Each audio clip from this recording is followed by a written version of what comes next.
My dear Biafrans, home and abroad, I welcome you to Biafra Universal Television this moment with vital information as it is going and how it is going to happen and how it is going to be. I am back and I'm telling you what must happen and how it is going to happen. Nigeria military terrorists are now pressed to the wall. So they need negotiation. They want to negotiate.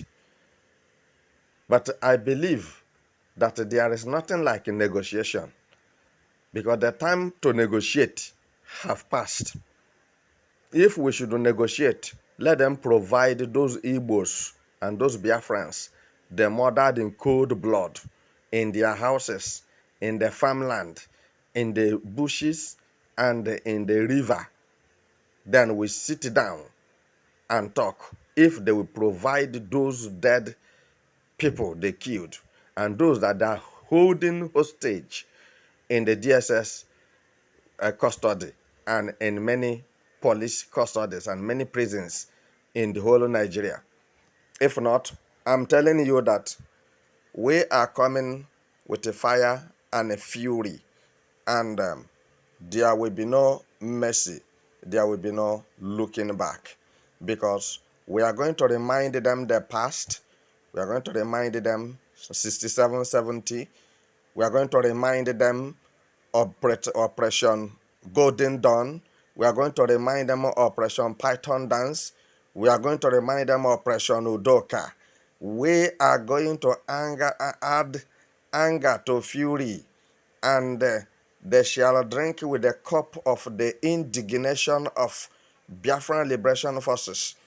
As I'm talking with you now, there is no more intimidation of any kind in Biafra land, and there will be no more from now henceforth, because I'm telling you, we are out and we are out.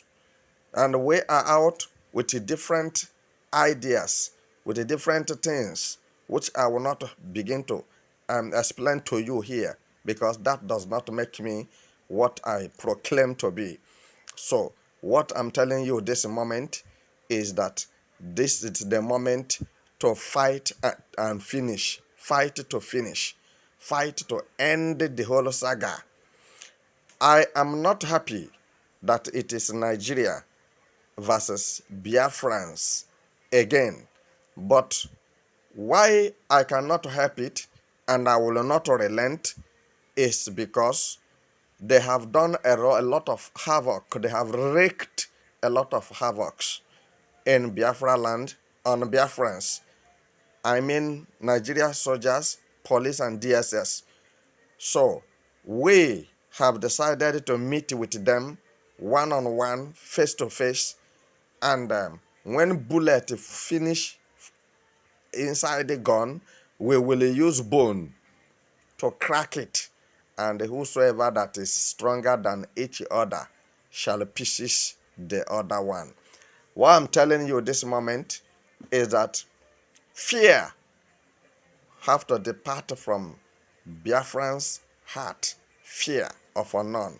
Fear we don't know. Listen and listen good. There is how somebody will do something to you, then you master courage to do something. We have mastered enough courage that as I'm talking now, if you ask me, I will tell you, let the war break out. Let us call it war, because if we didn't fight it as a war, all those countries, world powers, and the world leaders, they will not ask what is happening.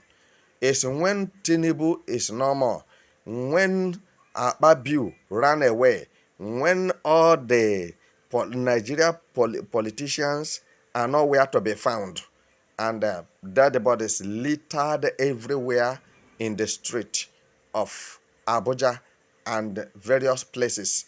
That is when those countries will turn their face to what have been going on in Nigeria.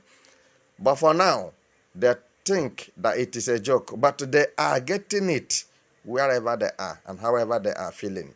that Biafrans are not joking. And let me talk about Biafrans because that is what I'm interested and what I'm out for. What I want to tell you now is this. What they have been using to intimidate Biafrans. Do you know what they have been using to intimidate Biafrans? Nigerian military terrorists and fallen herdsmen. What they have been using to intimidate Biafrans is AK-47, AK-49. Are you getting what I'm saying? And Tucano jet they brought from United Nations. This is what they have been using to intimidate and to kill Biafrans at will. And nobody will ask because they wear khaki uniform. But today, I'm telling you that Biafrans have something more sophisticated than Tucano jet and than AK-47, than AK-49. But I will not show you anything, and I will not mention the name of anything to you. But one thing you must do is that you have to keep your fingers crossed and watch how the yam we bought in the market is sounding inside the mortar. Fellow Biafrans, I will not cease from this fight because anything that take human life is not a common thing. And Biafrans have died in millions by the hands of the uncircumcised Philistines. So I don't think there is any vacuum in my heart to tolerate or to accommodate anything called Nigeria Security Forces in Nigeria. Like I said, I am there with you in Biafra land. If you said you are a man, come down and let us finish it. Let us end it. So, what I'm telling you is this. When they bring their AK-47 and AK-49 and Tucano jet, we shall provide something more sophisticated than that. And we shall smack them down. There is no two ways about it. We will smack them down. I'm telling you, this is not a matter of ranting or making noise or rattling. So, Simon Ekpa has done a lot and is still doing more. Like I've earlier mentioned that no Jupiter can stop Biafra Nation. And Biafra Nation is already concluded. So there's nothing anybody can do about it. You can say whatever you want to say. You can do whatever you want to do. But I am telling you now that the Biafrans security forces, if you are ready for war, they will give you war. You are ready for gun, they will give you a gun. You are ready for bullet, they will give you bullet. You are ready for war plane, they will give you war plane. So there is no relenting of effort. For your information, most of the time, I know that some people are jokers and they don't take anything serious. I told you one time ago, and I keep repeating myself, that if you drop £1 trillion on the ground uh, to repair Biafra, and I'm telling you that no Biafran will like to travel to anywhere. All right? And that is how life supposed to be. Why are you traveling to another man's country for greener pasture? Meanwhile, everywhere in your own country, Biafra land, is full of green. But most of Biafrans and Igbos, they did not see the reason to maintain the greenness of the land that God Almighty has given to them. And precisely, God have endowed them with mighty and unfathomable wisdom, decorated them with significant gifts that cannot be compared or equate with any person's own. So why did you decide to remain a slave in a strange land? Nigeria is a strange land. It does not belong to Biafrans. So what I'm telling you this moment, there is already a great demarcation between Biafrans and Nigeria. AU know this, United Nations know this, United States know this, European Union know this, understand what I'm saying. Arab country know this. Yes, and because Nigeria claim to be above the law of the international community, then they shall be taught a lesson that if any of them by any means escape death, will not be able to finish the story of what his or her eyes saw in the process of this oncoming war. I'm telling you that war is coming and nothing can stop it.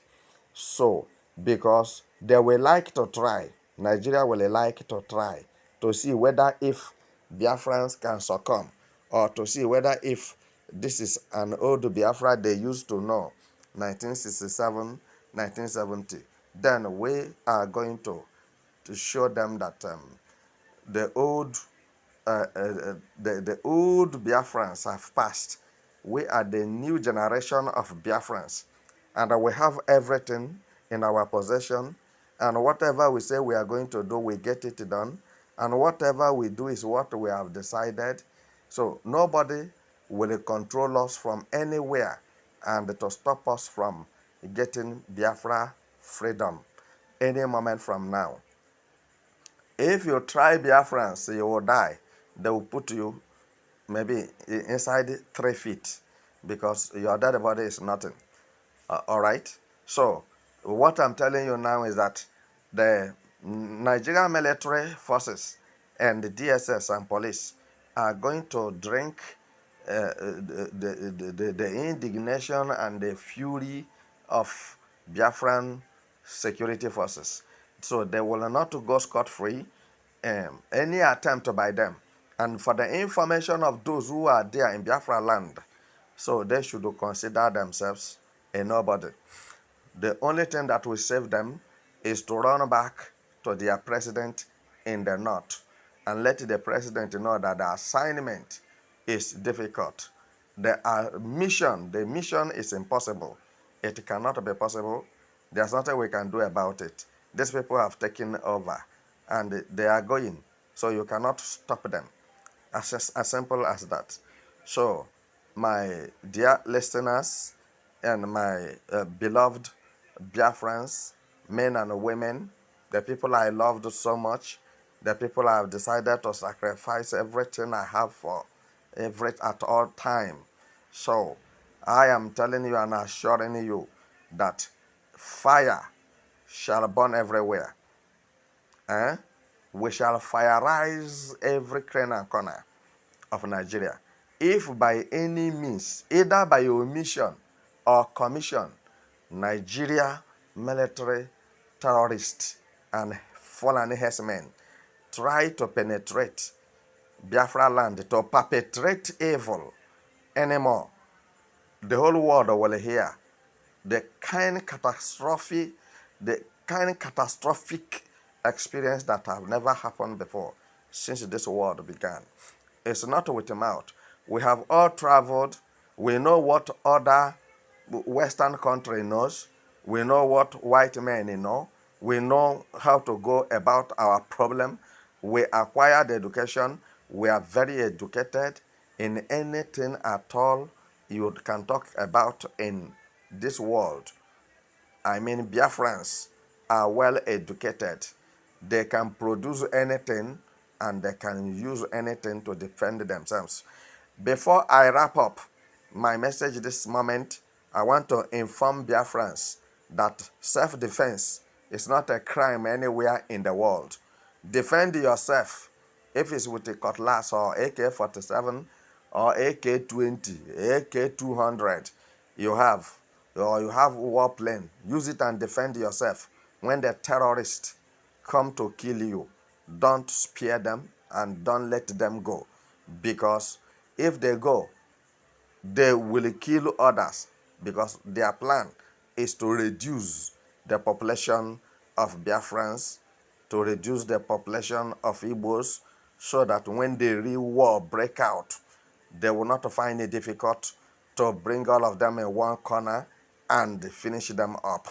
But I said no. But I will leave you here.